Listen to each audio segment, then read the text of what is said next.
Hello guys. ये हम लोग पार्ट 2 लेकर आए हैं। ठीक है। हमारे फिजिक्स का जो हम लोग का नेक्स्ट पार्ट है उसको हम लोग लेकर आए हैं। और आज की इस वीडियो में हम लोग देखेंगे मोशन चैप्टर के बारे में। किस चैप्टर के बारे में? मोशन चैप्टर के बारे में। ठीक है।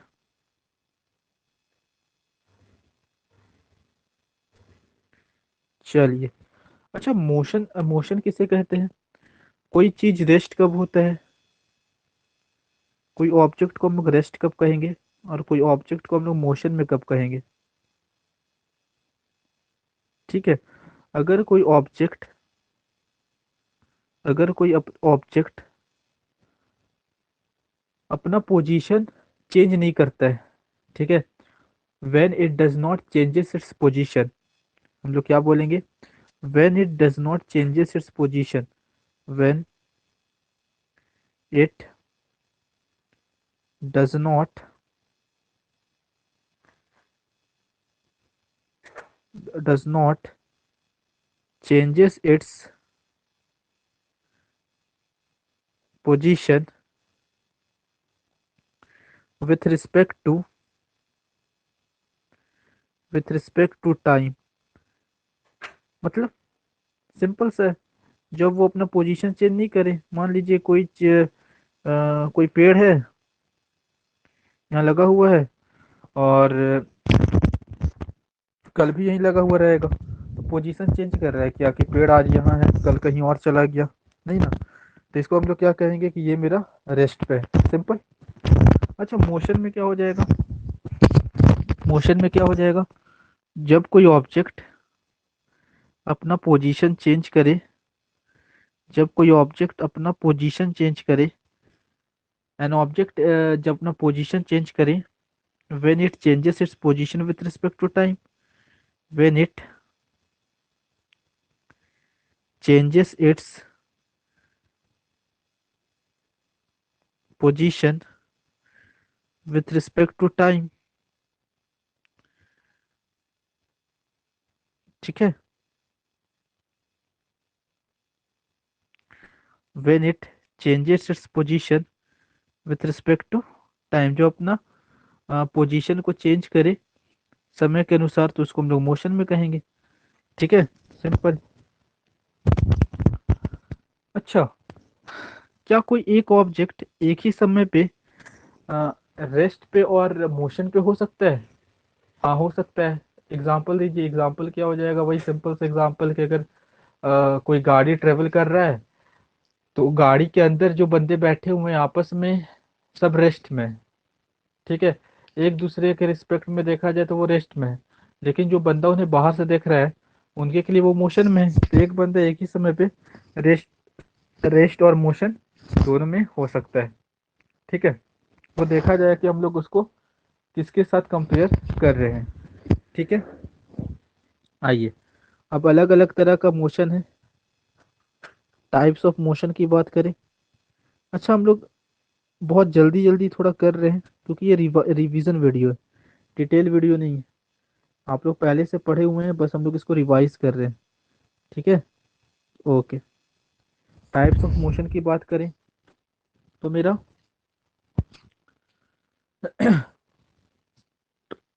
ट्रांसलेटरी मोशन होता है। कौन सा मोशन होता है? Translatory motion. ध्यान से सुनिएगा। Translatory motion. ठीक है। ट्रांसलेटरी मोशन के दो टाइप। एक होता है रेक्टिलिनियर। एक कौन सा होता है? Rectilinear motion. और एक होता है कर्विलीनियर। Curvy linear motion. अच्छा, रेक्टिलिनियर क्या होता है? जब हम लोग का कोई भी मोशन स्ट्रेट लाइन पे हो, जैसे हम बोलेंगे कि कोई कार है, स्ट्रेट स्ट्रेट रोड पे मूव कर रहा है, तो उसमें कौन सा मोशन है? रेक्टिलिनियर है। कर्विलीनियर मतलब ऐसे इस तरह का मोशन। ठीक है। आइए, नेक्स्ट टाइप अगर मोशन की बात करें, vibratory motion. Vibratory motion. Example, तो गिटार देखें, उसका स्ट्रिंग ले लीजिए, स्ट्रिंग ऑफ ए गिटार, क्या दिक्कत है, स्ट्रिंग ऑफ ए गिटार, ठीक है, वाइब्रेटरी मोशन हो जाएगा। ठीक। एक होता है पीरियोडिक मोशन। अच्छा, पीरियोडिक मोशन समझ में नहीं आया। तो देखिए, पीरियोडिक मोशन क्या होता है, ऐसा मोशन जो अपने आप को रिपीट करे after a fixed interval of time. ठीक है, motion that repeat itself, motion that repeat itself, motion that repeat itself after a after a fixed interval of time। ठीक है, इसको हम लोग कहते हैं पीरियोडिक मोशन। एग्जांपल दे सकते हैं, हाँ जी, motion of earth around sun. Simple question पूछ लेता है कि मोशन जो हम लोग का अर्थ के अराउंड, जो हम लोग का मोशन कर रहा है अर्थ किसके around, around sun, around sun, वो कौन सा मोशन है, वो हम लोग का पीरियोडिक मोशन है। ठीक है, आ जाइए, एक होता है ओसिलेटरी मोशन, एक होता है ओसिलेटरी मोशन।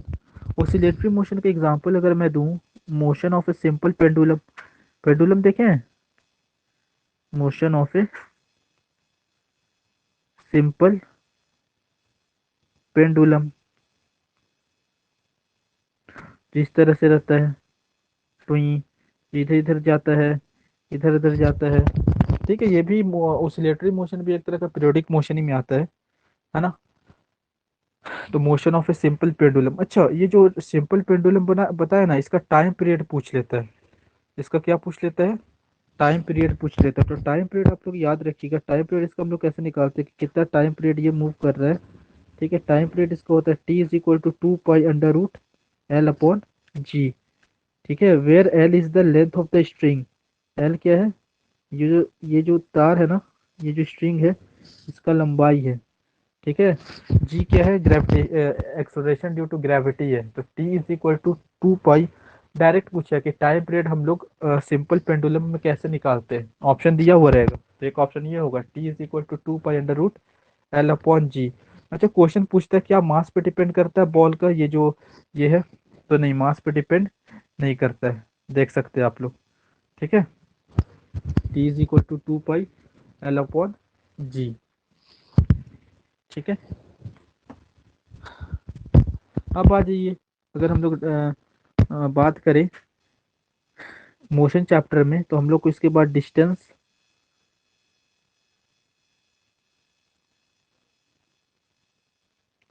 और डिस्प्लेसमेंट के बारे में पढ़ना है। डिस्टेंस और डिस्प्लेसमेंट के बारे में पढ़ना है। तो देखिए, जो डिस्टेंस होता है इसका मतलब होता है total path covered, total total path covered. और जो डिस्प्लेसमेंट होता है shortest distance, shortest shortest distance between initial and final position, between initial and final position. मतलब जैसे कि हम लोग, मान लीजिए ए है, ये बी है, हम लोग ए से बी तक गए, मान लीजिए ए से बी आपका 18 किलोमीटर है, और फिर बी से ए तक आए। ठीक है, तो हम लोग टोटल डिस्टेंस, टोटल कितना पार्ट कवर किए, 36 किलोमीटर। ये हो गया मेरा डिस्टेंस। अगर यही हम लोग बोलते हैं ए से बी तक गया, बी से ए तक आया, तो इनिशियल मेरा कहाँ है, ए पे है, और फाइनल भी कहाँ है, ए पे है। तो पता है यहाँ डिस्प्लेसमेंट कितना हो जाएगा, 0 किलोमीटर।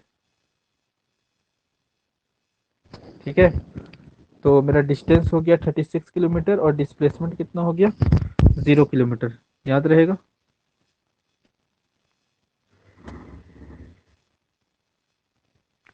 ठीक है, यानी कि हम लोग एक चीज कह सकते हैं कि, हाँ एक चीज और, ये जो मेरा डिस्टेंस होता है ना वो स्केलर क्वांटिटी होता है, इसको कोई मतलब नहीं है डायरेक्शन से। बट भैया इस डिस्प्लेसमेंट को तो डायरेक्शन से बहुत मतलब, शॉर्टेज डिस्टेंस ना निकालना है, तो ये मेरा वेक्टर क्वांटिटी हो जाता है। ठीक है।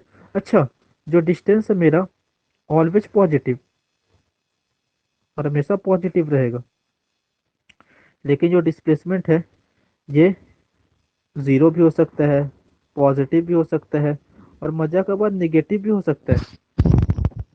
ठीक है, निगेटिव नहीं आया समझ में, तो देखिए बताते हैं। देखिए मान लीजिए यहाँ ए है, ये बी है। ठीक है, कोई आदमी यहाँ से स्टार्ट किया, यहाँ तक गया। ठीक, सपोज कीजिए 5 किलोमीटर है, फिर बी से वापस ए पे आया। ठीक है, 5 किलोमीटर वापस आ गया, तो इनिशियल और फाइनल पोजीशन के बीच क्या दूरी है, जीरो। अब ये यहाँ ना रुककर ए के पीछे गया सी पे 2 किलोमीटर। ठीक है, तो यहाँ जो मेरा डिस्प्लेसमेंट हो जाएगा ना वो -2 किलोमीटर हो जाएगा। अच्छा, ये माइनस क्या दिखा रहा है कि मेरा अपोजिट डायरेक्शन में हम लोग मूव कर रहे हैं। ठीक है, समझ में आया। ये हम लोग को डायरेक्शन के चलते नेगेटिव आया, क्योंकि ये डायरेक्शन पे डिपेंड करता है ना, इसीलिए। तो डिस्टेंस मेरा पॉजिटिव शिफ्ट होगा, डिस्प्लेसमेंट पॉजिटिव भी हो सकता है, नेगेटिव भी हो सकता है, जीरो भी हो सकता है। ठीक है, चलिए ये हो गया। उसके बाद अगर बात करें, स्पीड एक तरफ लिख देते हैं, एक तरफ वेलोसिटी लिख देते हैं। इसमें इतना ध्यान रखिएगा, स्पीड होता है distance upon time, distance upon time, और वेलोसिटी होता है displacement upon time, displacement upon time. ठीक है, ये होता है स्केलर, ये होता है वेक्टर। बस इतना ध्यान रखिए, काम बन जाएगा। दोनों का ऐसा यूनिट होता है मीटर पर सेकेंड। ठीक है, चलिए। स्पीड कभी भी नेगेटिव नहीं हो सकता है, वेलोसिटी नेगेटिव हो सकता है। ठीक है, आई होप समझ में आ रहा होगा। ठीक है,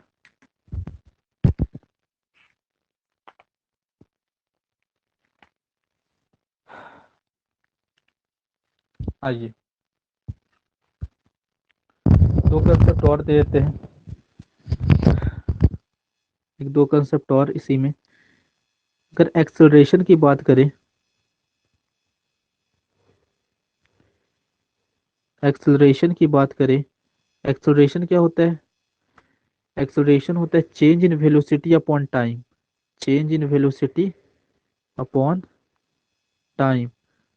ठीक है, कि मेरा वेलोसिटी कितना चेंज हो रहा है विथ रिस्पेक्ट टू टाइम। जैसे मैं अगर एग्जांपल दूं, एक्सेलरेशन का बहुत अच्छा एग्जांपल देता हूँ, ध्यान से सुनिए। मान लीजिए आप स्कूटी चलाते हैं।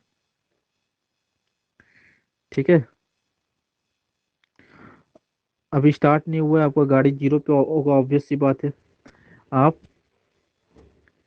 10 सेकेंड में 60 किलोमीटर पर आवर का रफ्तार पकड़ लिए। ठीक है, जब एक्सेलरेशन निकालिएगा तो क्या हो जाएगा, 60, final velocity v for final, u for initial. Final velocity कहाँ पहुंच चुका है, 60, -0 अपॉन 10। ठीक है,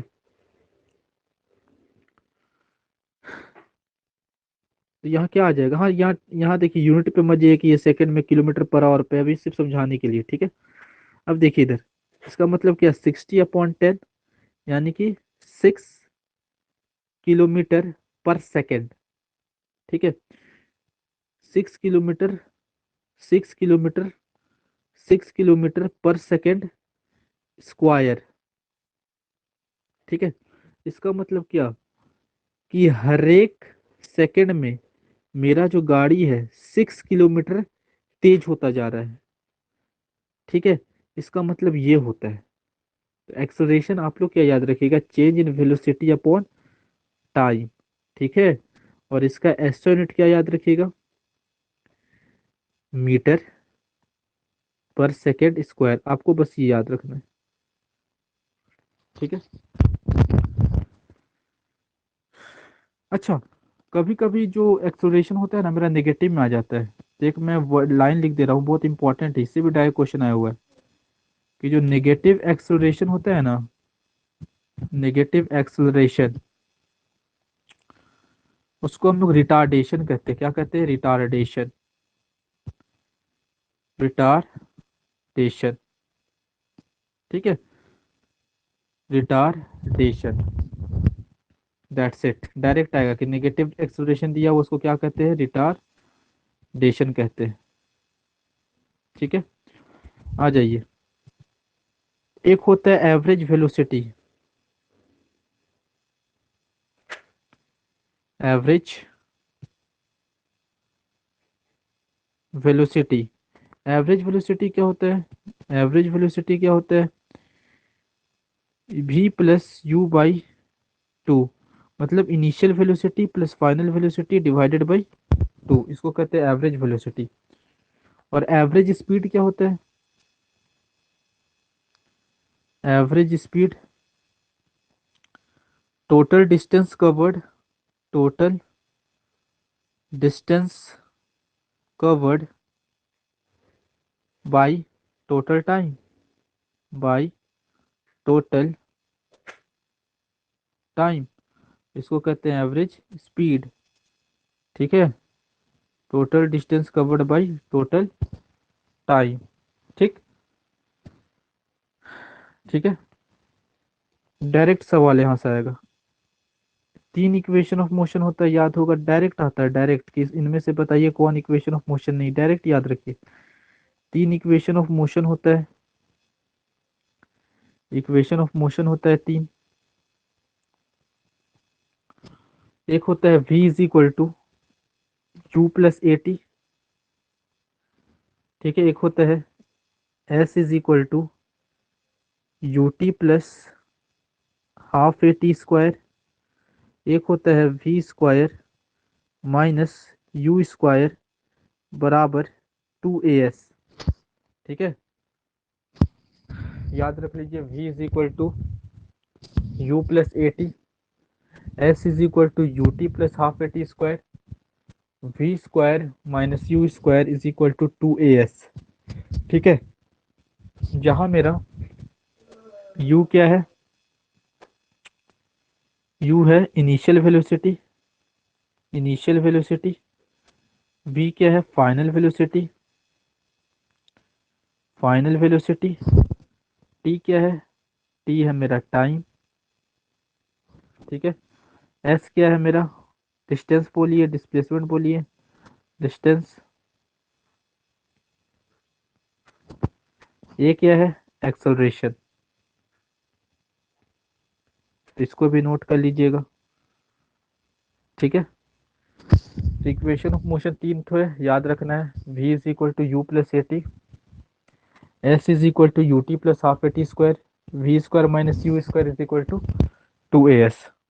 ठीक है, डायरेक्ट सवाल यहाँ से आता है। ठीक है, डायरेक्ट सवाल यहाँ से आता है। ठीक,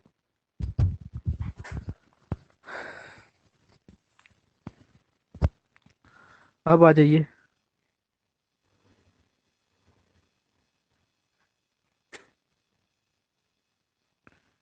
न्यूटन्स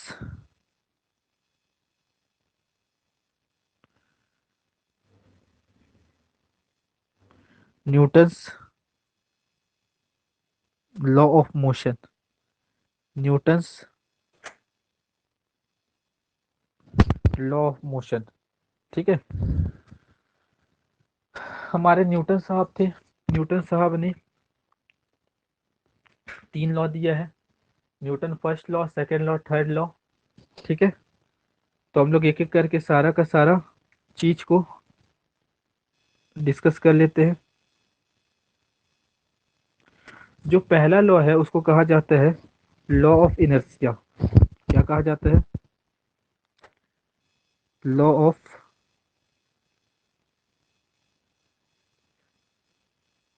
इनर्शिया। ठीक है, तो पहले हम लोग लॉ ऑफ इनर्शिया, इसको गैलीलियो लॉ ऑफ मोशन भी कहते हैं। पहले हम लोग लॉ ऑफ इनर्शिया डिस्कस कर लेते हैं। अच्छा, इनर्शिया मतलब क्या होता है? इनर्शिया मतलब क्या होता है? इनर्शिया मतलब होता है, हिंदी में इसको कहते हैं जड़त्व। इनर्शिया मतलब होता है कि जो चीज अगर रेस्ट में है तो अपने आप को रेस्ट ही में रखना चाहेगा, या फिर जो चीज मोशन में है वो अपने आप को मोशन में रखना चाहेगा, जब तक कोई बाहर से बल ना उस पर लगे। ठीक है, जब तक उस पर कोई बाहर से बल ना लगे। सपोज कीजिए, एक चीज और एक रिलेशन में बता देता हूँ। Inertia is directly proportional to inertia is directly proportional to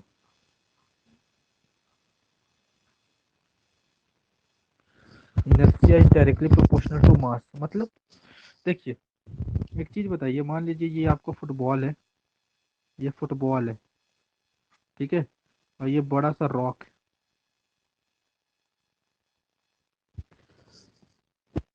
किसको हटाना मुश्किल होगा? दोनों रेस्ट पे है, किसको हटाना मुश्किल होगा, फुटबॉल को कि रॉक को? ऑब्वियस सी बात है, आप बोलेंगे रॉक को। क्यों? क्योंकि रॉक का इनर्शिया ज्यादा है। क्यों ज्यादा इनर्शिया रॉक का? क्योंकि रॉक का मास ज्यादा है। रॉक का क्या ज्यादा है? मास ज्यादा है। यानी कि इनर्शिया जो होता है मेरा, जड़त्व, जड़त्व जो होता है वो डायरेक्टली प्रोपोर्शनल होता है किसके? मास के। ठीक है, तो न्यूटन का पहला लॉ कहता है कि जो चीज रेस्ट में है रेस्ट में रहना चाहेगा, जो चीज मोशन में मोशन में रहना चाहेगा, जब तक कोई एक्सटर्नल फोर्स उस पे ना लगे। इनर्शिया का डेफिनेशन लिखना चाहते तो लिख सकते हैं, रेजिस्टेंस। रेजिस्टेंस मतलब बाधा उत्पन्न करना। Resistance to the change in state of the object, state of the object. मैं हिंदी में बोल देता हूँ, रेजिस्टेंस क्या है? बेसिकली एक तरह का बाधा है जो कि उत्पन्न करता है अपने स्टेट को ना बदलने देने में। मतलब कि जो चीज अगर रेस्ट में है तो रेस्ट ही में रहना चाहेगा, और जो चीज मोशन में है, ठीक है, गति में है, तो अपने आप को गति में ही रखना चाहेगा। ठीक है, ठीक है। अब देखिए, इससे बहुत सारे एग्जाम्पल आता है, जैसे कि अ, जब हम लोग, ये सपोज कीजिए बाइक है ना, हम लोग यहाँ बाइक पे बैठे हुए हैं, हम लोग क्या है, बाइक पे बैठे हुए हैं, और अचानक से गाड़ी स्टार्ट हो गया। अचानक से गाड़ी स्टार्ट हो गया, तो हम लोग अपने आप को पीछे महसूस करते हैं, हम लोग पीछे झटका महसूस करते हैं। ठीक है, ऐसा इसलिए होता है, जब गाड़ी रुका हुआ रहता है तो हम लोग का जो लोअर पार्ट है वो रेस्ट में रहता है। ठीक है, और अपर पार्ट तो हम लोग का फ्रीली मूव रहता है। अपर पार्ट को तो कोई मतलब नहीं, मतलब जो लोअर पार्ट है वही ना गाड़ी के संपर्क में है। ठीक है, जब रेस्ट में तो कोई दिक्कत नहीं है, जैसे ही गाड़ी अचानक से स्टार्ट हुआ तो लोअर पार्ट तो मेरा मोशन में आ जाएगा क्योंकि गाड़ी के संपर्क में था, लेकिन जो मेरा अपर पार्ट है वो अपने आप को रेस्ट ही में रखना चाहेगा, जिस कारण से गाड़ी मेरा आगे निकल जाएगा, और मेरा जो ऊपर पार्ट है पीछे की तरफ हम लोग को झटका महसूस होगा। ठीक है, इसी को कहते हैं इनर्शिया ऑफ रेस्ट। एक और एग्जांपल है, जैसे कि अगर मान लीजिए चलता हुआ गाड़ी है, बस है, गाड़ी चल रहा है, अचानक से जब गाड़ी रुकेगा तो हम लोग आगे महसूस करते हैं, आगे हम लोग का झटका लगता है। क्यों लगता है? क्योंकि जो मेरा जो लोअर पार्ट है वो तो गाड़ी के संपर्क में है। ठीक है, अपर पार्ट मोशन में है, गाड़ी के साथ चल रहा है। जैसे ही गाड़ी रुका तो लोअर पार्ट भी रुक गया, चलिए वो तो संपर्क में था, लेकिन अपर पार्ट जो है, जो हम लोग का पेट वाला हिस्सा है, सॉरी मुंह वाला हिस्सा है, वो तो अपने आप को मोशन में रखना चाहेगा, वो तो चाहेगा कि वो आगे ही जाए, इसीलिए आगे हम लोग थुथुन के बल गिर सकते हैं। इस बात का ध्यान रखना है। ये हो गया मेरा इनर्शिया ऑफ मोशन। इसी तरह इनर्शिया ऑफ डायरेक्शन होता है, ठीक है। इसीलिए तो बोला जाता है कि सीट बेल्ट लगाइए, क्योंकि अगर गाड़ी अचानक से रुकेगा तो डायरेक्ट हम लोग का मुंह जाके आगे का बोनेट से टकराएगा। सीट बेल्ट रहेगा तो नहीं टकराएगा, इसीलिए बोला जाता है सीट बेल्ट लगाइए, ठीक है। समझ में आया? तो हम लोग डिस्कस की inertia of rest.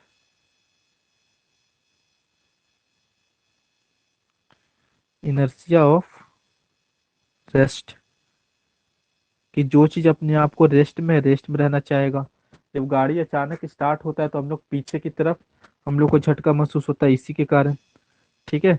Inertia of motion, जब गाड़ी अचानक रुकता है तो हम लोग को आगे की तरफ झटका महसूस होता है, इनर्शिया ऑफ मोशन।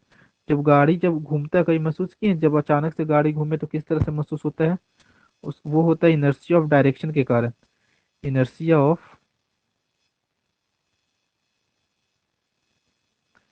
डायरेक्शन के कारण, ठीक है।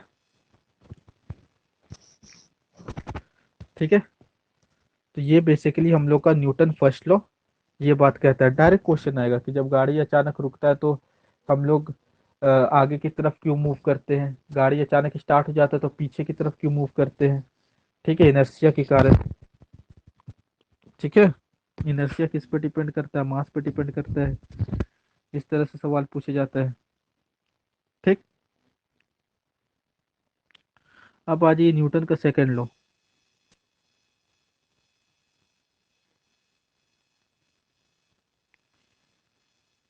न्यूटन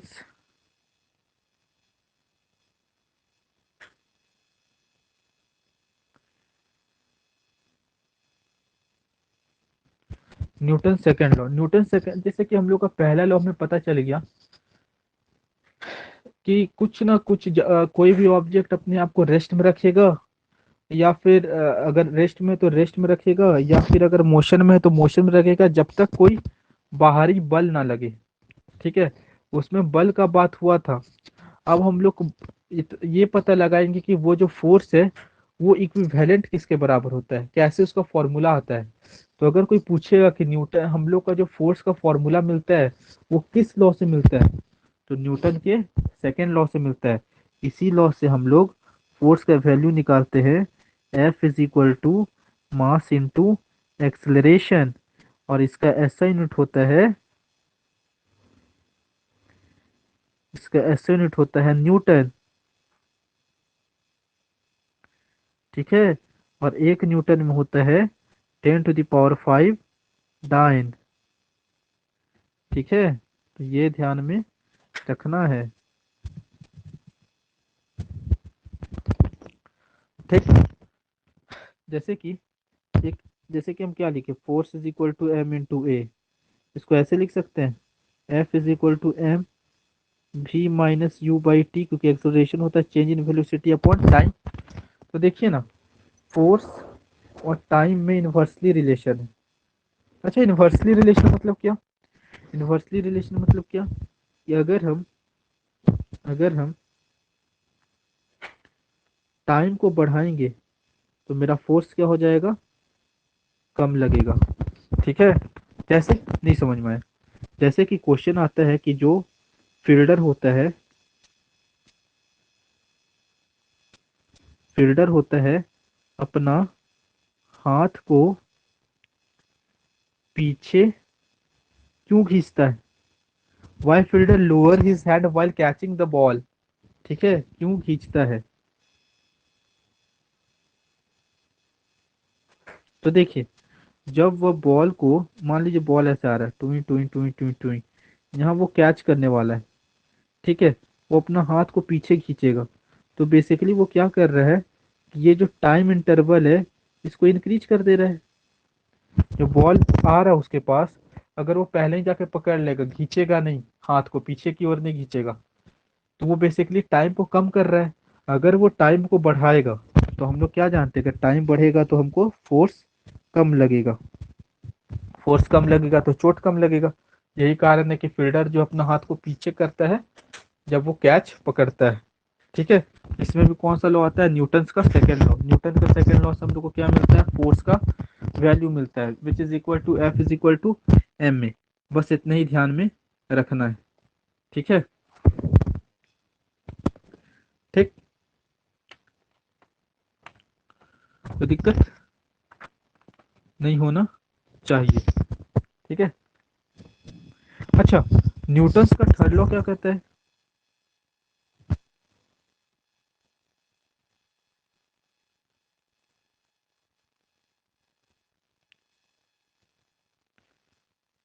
न्यूटन्स का थर्ड लॉ क्या कहता है? For every action, for every action there is equal and opposite reaction. ठीक है, मतलब f a is equal to minus f r. ठीक है, अगर हम लोग सपोज कीजिए आप कस के दीवार पे मारिए, अगर आप धीरे से दीवार पे मारिएगा तो आपको कम चोट लगेगा, कस के दीवार पे मारिएगा कम चोट लगेगा। यही चीज, जितना फोर्स लगाइएगा दीवार पे, दीवार भी आप पर उतना ही फोर्स वापस से लगाएगा। ठीक है, इसका बहुत सारे एग्जाम्पल है, जैसे कि जो हम लोग रोड पे चलते हैं वो भी न्यूटन थर्ड लॉ के कारण चलते हैं। ठीक है, इसका फेमस एग्जाम्पल है recoil of a gun, Newton third law. ठीक है, जो हम लोग का रॉकेट उड़ता है वो भी न्यूटन थर्ड लॉ। ठीक है, तो रिकॉइल ऑफ गन याद रखिए, for every action there is equal and opposite reaction. Direct सवाल आता है, उतना ज़्यादा डीप में नहीं पूछे जाते हैं। ठीक है, ये सब आपका बेसिक अंडरस्टैंडिंग के लिए बहुत अच्छा है। ठीक है, आई होप कि आपको ये वीडियो पसंद आया होगा। ठीक है, तो प्लीज़ लाइक, अगर अच्छा लगे तो बताइए, और भी मैं इस तरह का वीडियो अपलोड करूँगा। ठीक है, अच्छा, हम लोग इसको देख लेते हैं, कुछ कुछ इसका क्या है,